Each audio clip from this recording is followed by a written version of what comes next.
just to be as clear as possible, this is a pro Mack Hollins space. Oh, absolutely. Mr. Joshua Patrick Allen had his 100th career start at a home game. There was no way we were ever going to lose that game with that knowledge. And it was his 95th in a row, which means he's never called out. I don't even know how that works, like what the HR team is like at the Buffalo Bills or any franchise. Yeah. I guess you can only call out if you're Von Miller and you're asked to not come or legally cannot participate. But yeah, the way you call out of work in the NFL is to be embroiled in legal proceedings that have resolved in the court system. Otherwise, we would see a Rashid Rice suspension in addition to his trip to injured reserve. Who was the guy that got arrested on the way to practice? DMX? No, it was like 2 weeks ago. On his way to practice? A dolphin. Tyreek Hill, the guy who got abused by the police. Yeah, that makes sense. That's what, he didn't get arrested on the way to practice. Well, he got cuffed. Who was the target of racist profiling on his way to practice? Yeah, that would be woman champion of the year, Tyreek Hill. Nevertheless, Heaper says. Josh Allen, 100 career starts, though, is crazy because I don't know that I've showed up 100 times for anything in my entire life. I don't think I've had 100 days of work at one job. Exactly. Like, baking, like I've definitely made 100 of this or 100 of that, but I don't. I've had in a row. I've had a lot of jobs. I don't think I've showed up to very many of them 100 times. And it's like, I understand. It's like, career starts. That's one day a week you're showing up. But he's probably not missed practice. He doesn't seem to be one that would skip out. And the smelling salts of it all, I sort of understand. Like, it used to mean something when a quarterback had what they would call an Iron Man streak. Previous belt holders include Eli Manning somehow.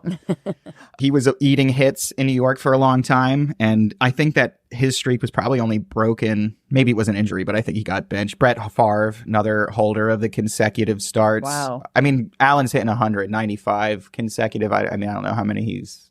I think it was 100 general and 95 in a row.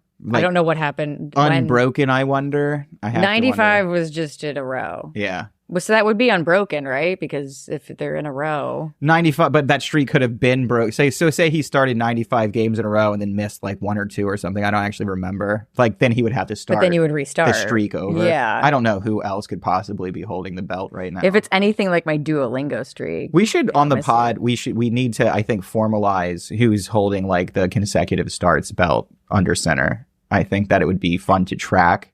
And do you think, based on what I remember from watching on Sunday, they didn't say it was a record. It was just his 100th start. Yeah, no, because I think Favre would probably have 200 or something in a row or some crazy shit like that. So I want to know who the second. What about Joe Flacco? He's old. Not consecutive starts, though. But 100 career starts was just 100 starts. Just that he did it at all. Yeah. He could be 45 or something. He could have taken 3 years off. Yeah. Okay, here's another thing that came up in the Bills game. Yeah. I really like watching games in bars and tailgating and just environments where there's a lot of loud and yelling and yada, yada. The atmosphere is so crucial. The atmosphere is crucial, especially when it's a good game and we're winning or whatever. But sometimes it's hard to hear because it's on bar speakers and there is all that extra noise and stuff. And for the first time in my life, I heard someone get a flag for doing a football move. A ref said that's a football move. And then Brendan, you also were that's about to be a football move. And I was why is everyone saying football move? It's football and they're moving. What do you know about football moves and how that's a bad thing? So the flag was incidental, I think, to the making of the football move. But that verbiage goes back to the crisis that the NFL was in over, I think, probably a decade ago at this point, where they really got deep into trying to write out specifically what a catch looks like, which is crazy because if it looks like a catch, it probably is. And I understand that there are rules was it a catch and he got 2 feet down, etc. But it was okay, so he definitely caught the ball, and then 0.7 seconds later, somebody hit him and dislodged the ball, or he caught the ball and then turned, and then somehow incidentally the ball came out. Like, at what point legally did he catch the ball in that process? And there, for fucking probably like, it feels like 3 or 4 seasons, you would just see, okay, that was a catch, but he didn't complete a football move after it, so it was actually an incomplete pass. And a football move was defined as catching the ball, establishing possession of the ball, and then like turning and taking a step or something like that. You basically just had to establish that you caught the ball and then do a thing that is a football move. So I guess if you established possession and then like pulled your dick out or started doing the Macarena, like that's not a football move. So I don't fucking know. But like, as long as you caught the ball and then appeared to look like you were going to continue playing the sport, it made it illegal. As opposed to just standing? Catching the ball and then like it looks like possession, and then you get like 2 feet down, you get knocked out of bounds. Because like there was crazy shit happening where it was like, that's clearly a catch. He clearly established possession, but then he got hit like a second or 2 later and the ball came out. So it's like, at what point did he have it long enough? Trying to like, you know, really figure out how long a man has to catch a ball and hold a ball for it to count as a reception or like points scored. And if this is really frustrating to listen to or makes you feel like you're going crazy, that's exactly what the experience was like trying to watch the sport for probably 1,000 calendar days. Well, at the same time, though, we talked about this, I think, in another episode or just in real life as friends, but that like there has to be some rules, right? Right. To make the game a game and to make there be a yes and a no and a call and a whatever. Or we were with all the flags last week. Yeah. It was like, yeah, are all these actual things that need to be stopped? So this game is 17 hours long. But when it comes to stuff like football move, and it's also, I'm like, is this part of the marketing team that made Washington football team? Like, people are just like, I don't fucking know. I'm so tired. It's got to make a football move. We're all adults here. We know what football moves are, you couldn't think of one right? better phrase or some kind of word. But it's also like sometimes when they do these playbacks and they like take away touchdowns or they like give away whatever, when something is like significantly changed and we're watching frame by frame on TV, I'm like, this isn't fun anymore. No. And there used to be a time 100 years ago where they didn't have frame by frame and they're not calling like everyone has iPads and they're calling New York and being like, get New York on the phone to watch the frame by what did he catch? I'm like, what are we doing? Yeah, I think that there's like some component of like the NFL old guard who thinks that it's exciting or interesting that like 3 or 4 dickheads have some influence over the game. I don't find that fun. Me neither, especially like in today's day and age where like lasers and computers could tell you with like pinpoint accuracy if it was like a first down or whatever the fuck thing. But like nobody wants to put that amount of technology in the game. It will happen like probably next year. Yeah. When there are like 38 states left in the union, probably happen. No, but yeah, I mean, it just, in brief, like the fact that there's technology that could make all of these like conversations completely irrelevant that they refuse to implement is like, all right, that's fine. It's another thing that I'll accept. Okay, and now sports betting is legal. And the fact that like 1 or 2 guys can influence and totally swing the outcome of a game, that's another thing that I guess I will just gleefully accept. Yeah. As Patrick Mahomes coasts his way to another fucking NFL championship and the Chiefs three-peat for the first time in history. You better knock on wood, because I can't deal with that. I'm going to knock on my fucking femur bone. It's the sound Aiden Hutchinson still hears. No. Sorry. I like the Lions. I don't even know why I said that. There are Great Lake sisters. There are Lake Erie bros. There's a whole subreddit. And it's the Bills, the Lions, the Browns, and God, there's another also ran in there. Is it all Lake Erie? It might be the Bengals. Bills, Browns, Lions, Bengals. Cincinnati's too inland, though. Yeah, fuck them. 1,100 miles away from Cincinnati is another landlocked city. The Mile High City, in fact, of Denver, Colorado. This has nothing to do with the Broncos, however, but it is where our senior San Francisco 49ers correspondent Vecats lives. With a roundup of Week 7 Niners news, here's Vic. Thanks, Caitlin and Brendan. 49ers correspondent Vecats here. It hasn't always been smooth sailing being a member of the faithful, but things were looking up in the past few years, culminating in an almost win of Super Bowl 58. After this week's flaccid rematch against the Chiefs and an injury list longer than my body count, hope is running out that we'll strike gold in the 2024 season. Week 7's game started out as expected, but quickly plummeted any hopeful fans' eyes to the floor, especially if they were watching in public. After missing weeks of practice to hold out for a 4-year contract, Brandon Ayuk's $120 million knee went the wrong way, ruling him out for the season. Handsome and perfect Southern charmer Deebo Samuel was only able to play for a few minutes before having to take the sideline due to an illness. He spent Monday in the hospital with pneumonia, but he was released today, questionable to return to the field. Star tight end and fun-loving Libra, George Kittle sprained his foot. Colorado's homegrown C-Mac is still watching from afar. Greenlaw is out, and so is Juwan Jennings, who has been rumored to have adhesive hands based on the fact that he can catch anything. And even if you don't know who these people are, you can tell I've said a lot of names. The starting lineup is looking Ozempic thin, and Week 8 against the Cowboys looms. I can't speak on the rest of the game due to its triggering and conspiratorial nature, but one thing I wanted to highlight is that 49ers left tackle Trent Williams was ejected from the game for returning a punch. The first punch was thrown by Chiefs' Brian Cook, and Brian Cook was not ejected. Care to elaborate, refs? To end the segment on a high note, this was wide receiver Ricky Pearsall's first game back after being shot in the chest before Week 1 in an attempted robbery for his Rolex. Once the victim blaming across social media for walking around downtown San Francisco in the first place quieted, 48 hours later he was back in the practice facility. Ruled out until this week's game, his first play was catching a 6-yard pass from Jesus Christ's second coming himself, Brock Purdy. After the pass, the home team stadium erupted in a standing ovation for Ricky. Because hell, you can take our players and you can take our Super Bowls, but you can't kill our faith. See you next Tuesday. Vcats signing off. Thank you so much, Vic, who I guess will not be using her government name in this role. In addition to being our voice of the Niners, Vic also covers the Drake beat, which I'm sure will come in handy once we get to the Super Bowl. But if you want to be a foreign correspondent, we would love to have you. Clearly, we have the Bills and now the Niners covered, but if you have a team you love and some dumb or actually factual knowledge that you want to share, shoot us an email at mancoveragepod@gmail.com, DM us on Insta, or literally just text me. Seahawks 425. But then back to 1. Really? Which I felt also the same way. I went, huh? I could be lying, though. I think you're right. I'm pretty sure it's I'm back not to currently 1. looking at who we have after the Seahawks because I honestly didn't even know.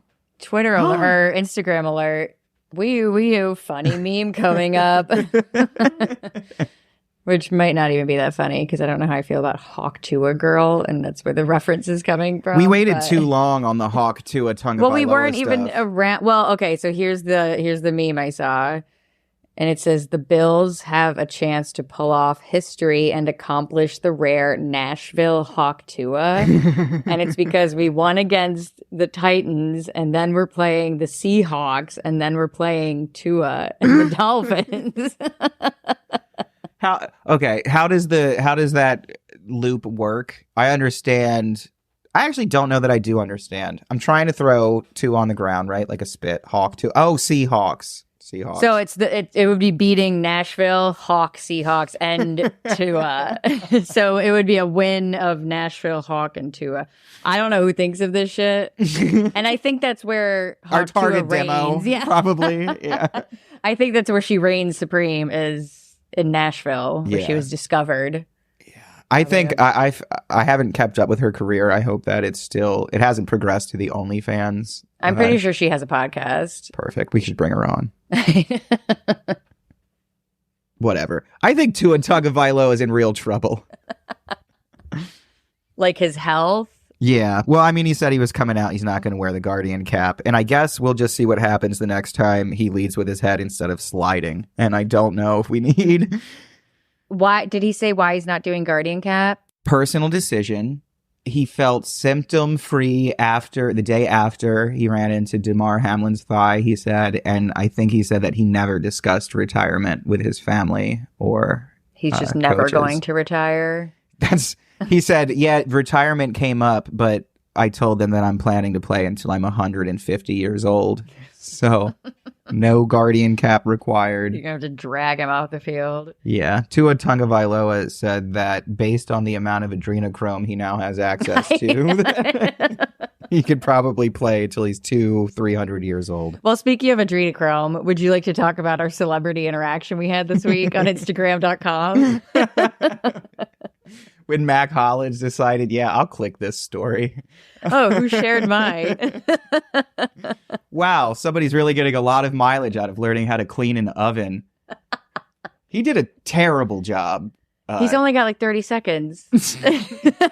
Hey, just so you're aware, sometimes this isn't a broiler and it's just a cabinet to put pans in.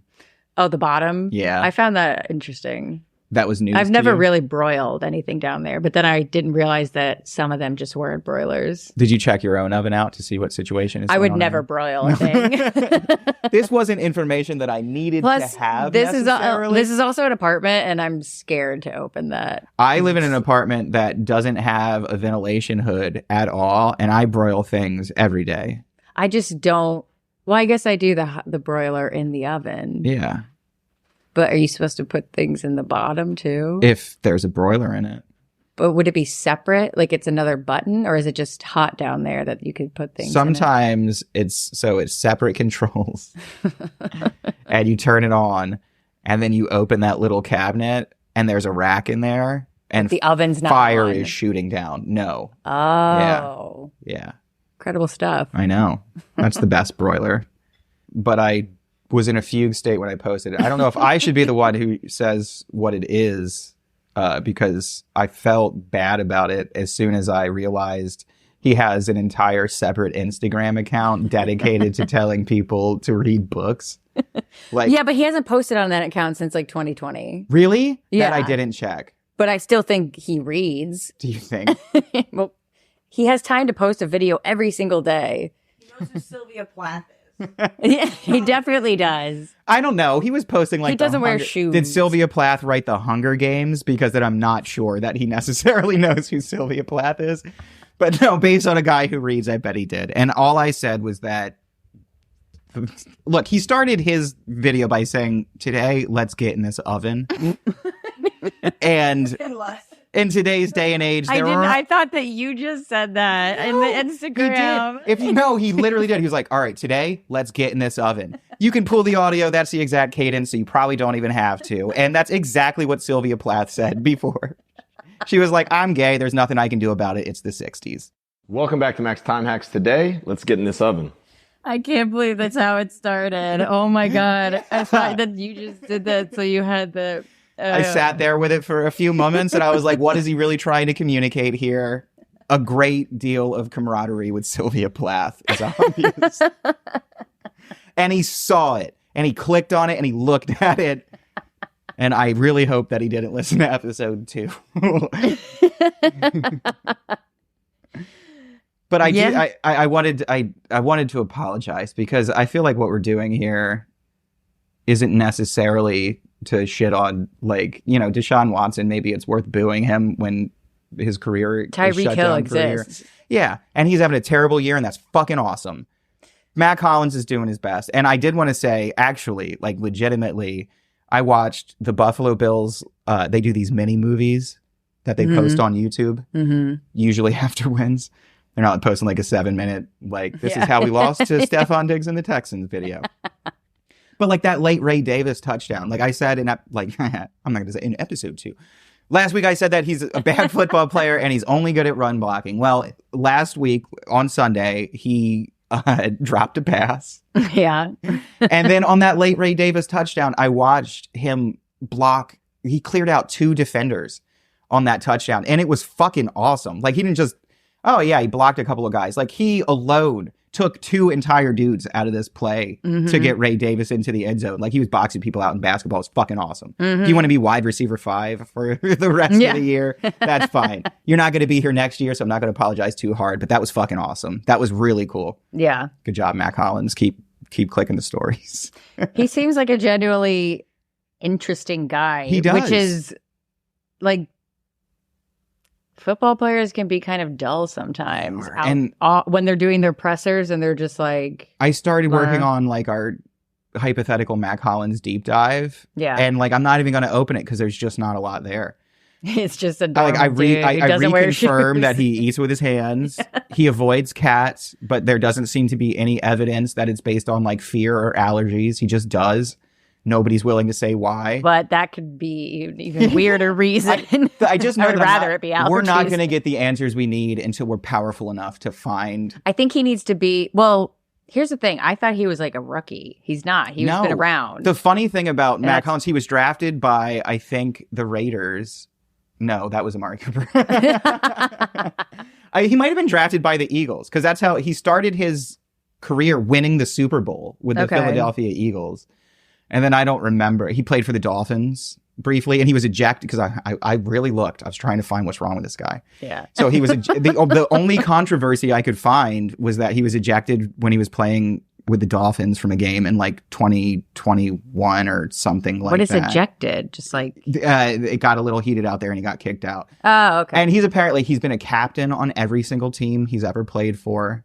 Well, he he's literally played- the most grounded because he doesn't wear shoes. He played for a college prep school, barefoot as fuck, in Virginia, I think. He was born, what's his sign? He's September 16th, 1993. We could do the Chinese What's zodiac. before Libra. I don't know what's right. Yeah, one of our Libra. producers is a Libra. What's before Libra's like Scorpio? Yeah, Yeah. spicy. I could see a Scorpio getting ejected. He was born in Rockville, Maryland. He went to Robert Frost Middle School. I could keep going. He played for Oh. Thomas S. Wooten High School. Robert Frost Middle School. This I thought was interesting. He played for Fork Union Military Academy, like I said, in Virginia. He was offered no scholarships. He played for, I don't know if his name is Cardale or Cardale is probably not how you pronounce it. Cardale Jones.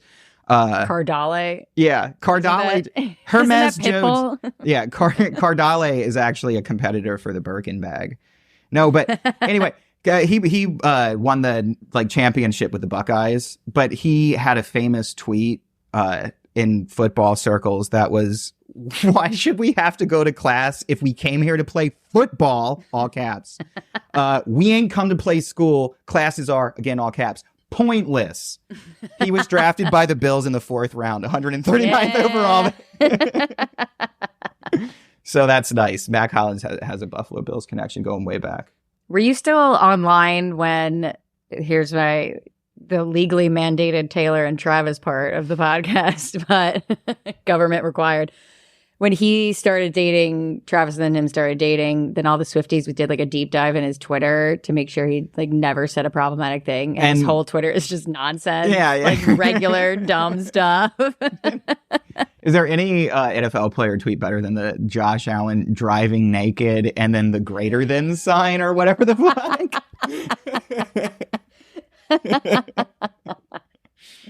The Travis Kelce ones did crack me up though. What? Because some of it was just about like going to Olive Garden with his dad and like how the fettuccine slaps. Good ass fettuccine at the Olive Garden. A simple man.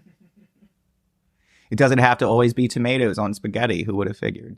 It doesn't. No. Actually, you know what? After that day of drinking on Sunday, I came back and made a homemade Alfredo. Really? I was just drunk enough to like have the spirit. wherewithal You were to be "Let's like, go." I really want pasta and we're out of sauce. I'll make it. That's amazing. Was it It was great? pretty good. It was pretty Yeah. solid. It was incredibly heavy. Yeah. It was incredibly heavy in a way that I probably didn't need after only eating fried food all day.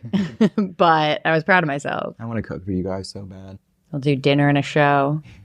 What's the show going to be? This. Bills football. Yeah, we're going to record a podcast. You know what? I'm going to say one thing. I just opened MacBook Mondays, Yeah. which is Mack Hollins' Yeah. book Instabook, Finsta for books. The last post was 2022, and then before that it was 2021. So safe to say he's not reading anymore. But He's going to post one and after he gets cut, and it's going to be It's him the bell reviewing the jar. Bills the Bills playbook. Yeah. and most recently, Today I got a 2-parter for you. It's the bell jar and every route that I ran for the Buffalo Bills. oh, he did watch the Hunger Games or read it. I mean, if you give a moose a muffin, well, good for him. Yeah. That run block was really nice. just to be as clear as possible, this is a pro Mack Hollins space. Oh, absolutely. I felt like even when he was drafted by the fucking Eagles. You don't think he's heard worse than the guy can't catch?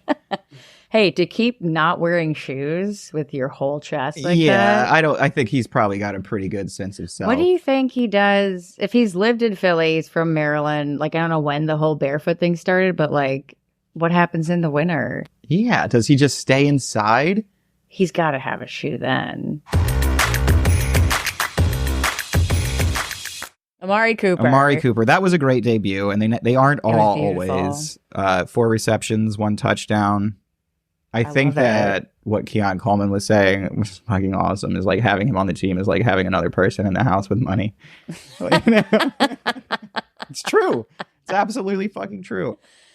No, that was beautiful. That could have gone so many ways. Yeah. And at first it felt really like iffy just because he kind of blooped that first pass, but he came back with it. Yeah. I was excited. He was already on my fantasy team out of sheer luck. That couldn't have gone. Do you know how many points he scored? We don't have to look it up, but it was probably several. He was touchdowns, at least 6, and four balls. He had some yards out there. I can look it up because my phone is always within a foot from my hands. 14.6. Great. Which we'll I don't. take Where that. do the points where do the fractions come from? Yardage? Yeah. I would take an entire stats class on how this makes any sense. I know, it's insane. Like, I don't understand how I have fractions of points. Yeah. And then, like the commissioner can change all that stuff too. So like mostly they play, I think, generally with like standard rules. But I played in the league once where it was just like, oh, tight end points are worth more. I'm like, that's cool since there are only 4 guys in the entire league who are good at that position. But yeah, this will be a fun year for me.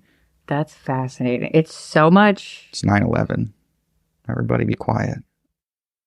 All right. Well, I don't have that much interesting stuff to say, I guess. I do think it's a shame we didn't talk about the fact that Aaron Rodgers and Devontae Adams are living together, and that's like the only exciting thing happening in New York City right now. Is that whatever? Well, are they living in New York City, or are they living in East Rutherford, New Jersey? This is a great piece of information I would love to have. Like, I don't even know where they live. Like, there's no way they live in New York City because that commute every day would like be if the stadium is in New Jersey, like the training facility's got to be there too. Well, none of the players, from what I understand, like live in downtown Buffalo because it's a 25-minute commute to the stadium. Like, why would you do that? Like, yeah. That was... So if you lived in New York City, which would obviously be like the ideal choice as like a famous person and not like a suburb in New Jersey, you're taking the path into the Times Square. But that's where you're going to be close to work. Right. You're not trying to be on a train for 40 minutes. I want, so like that means like I wonder if the players for the Eagles like choose New Jersey or like rural Pennsylvania or something. They're all living in Camden. Yeah. What county are you fucking living in? That's crazy. That's got to be like an insane economic situation to have like, well, I don't know. New Jersey is literally just a suburb of New York City in the north and a suburb of Philadelphia in the south. Well, true. But like, I wonder how much money gets brought into Orchard Park versus gets brought into Buffalo proper. That is a good question. Well, like I've been reading for years and have done no exploration out there, but it's like people say, oh, there's like one bar in Orchard Park or something. So it's like you go out there to tailgate and it's just like, well, I'm not going to the game. There's like one place to go like destroy. I mean, you just kind of leave. Yeah. Well, there's a couple like right across from the stadium. Yeah. And those are the ones that a lot of people go to. Okay. And then like the few times I've tailgated and then did not have tickets to the game, we would drive like responsibly a little down the road to some bar that was completely empty because everyone's at the game or like in Buffalo. And I think Bill was there one week. It was like me, him, and Emily. And it was like, there was like, a handful of people there. Is the staff like excited? Or are they just It was just kind of, I mean, it was dead. Yeah. And it kind of started to fill up once like the game got going, I think, because we got there like before it started. But anyways, it was kind of a fun way to do that because then you don't have to worry about like I really want to try it out because like I just want to know. Like I want to get a sense of like how it's possible. Well, talking about like the money that must get spent out there. Like it's weird. It's not weird. It's kind of cool and interesting that even Emily could go to the game and be communicating with us. And then And then show up Right. 40 minutes later. Just Yeah. at a certain point, just like, yeah, Emily's going to be here. And then they just are Yeah. with enough time to hang out for hours. Yeah. Right? Yeah. It's just over there. And you She just like go. ran, dropped off someone, came through. But that's if you leave before she left before it ended. Yeah. Otherwise, you're probably. Fake fan. No, I'm just kidding. But I've never stayed for a whole game. I've always Fake left fan. before it ended. How do you pronounce the last name? What's Lashorn. Emily's social security number? Shout out Emily for the. Actually, you know what? Maybe this won't make it on. I loved what we got to post on Instagram. The Bills just trying out hot to go in the stadium.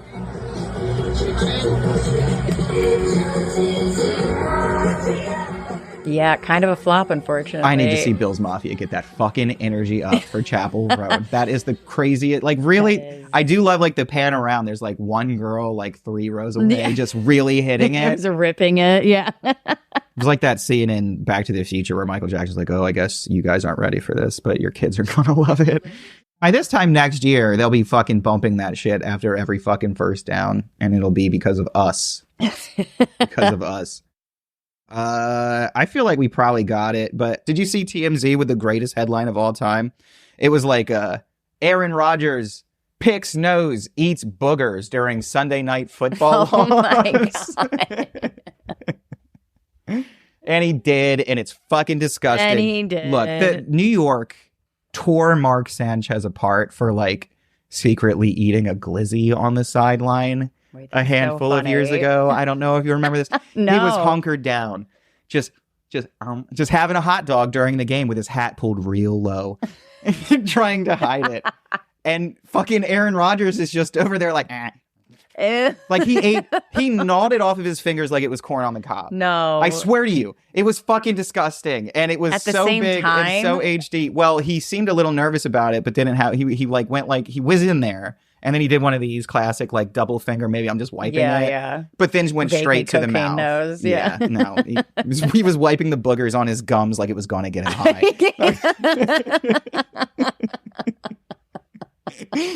Oh, God. I think that's a good place to close it. Thank you for listening to another episode of Man Coverage. Please, if you have a second, go and leave a 5-star rating and a review for the show on whatever platform you use to listen to us.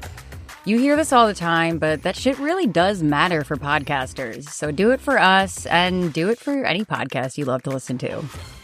Also, make sure that you are following our Instagram page at Man Coverage Pod for more visual stupidity. And double check that you are subscribed to the show wherever you get your podcasts. Go Bills. Okay, so this is a really squeaky chair. The cat is everywhere. The dog is breathing. Fucking sounds are everywhere, bro.